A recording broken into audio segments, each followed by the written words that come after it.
Parshat Ki Teitzei, they tell us the different mitzvahs and rules of war.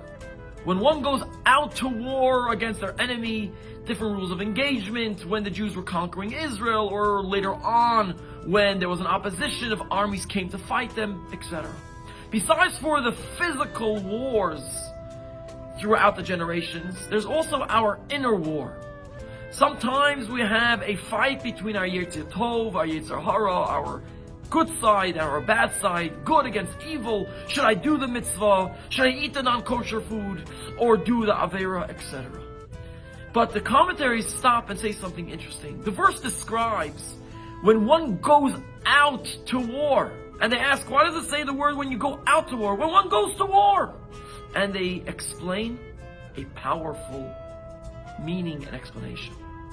We each have a piece of God, a neshama, a soul which is inside ourselves. When we realize and come to the realization that we are amongst gods, we are surrounded by godliness, there's no room for evil. There's no room for any enemies, and therefore there's no room for any wars. Only when one goes out of his natural surrounding of godliness, only there can evil and a bad thing happen.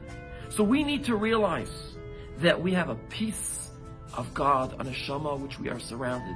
And when we realize this, and we believe how we are surrounded by God, there is no room for any war, and no room for any darkness or evil.